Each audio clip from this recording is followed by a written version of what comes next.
Dengizda qadimiy ajdarho qoldig'i topildimi? Nahotki bu rost bo'lsa.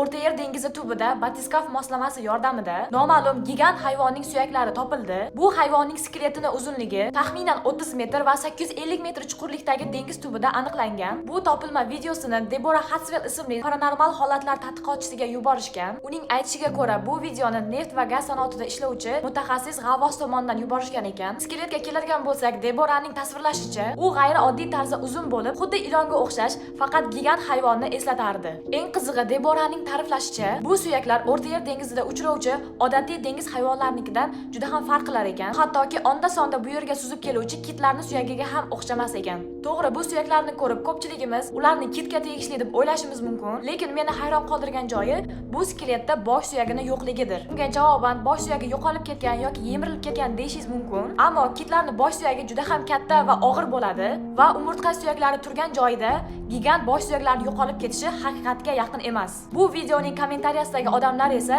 uni fantastik va qadimiy ajdarhoning qoldiqlari deb taxmin qilishdi. Afsuski, Debora tadqiqotchi bu suyaklarni olib DNK test o'tkazdimi yoki yaqin kelajakda bu suyaklarni tekshirish imkoni bor yoki yo'qligi ma'lum emas. Bundan ham qiziqrog'i, siz nima deb o'ylaysiz? Bu suyaklar qanaqa hayvonga tegishli bo'lishi mumkin? O'zingizni fikringizni kommentariyada yozib qoldiring. Aytgancha, bu hayvonning videosining to'liq qismini har doimgidek bizning Telegram kanalimizdan topishingiz mumkin va keyingi videolarda ko'rishguncha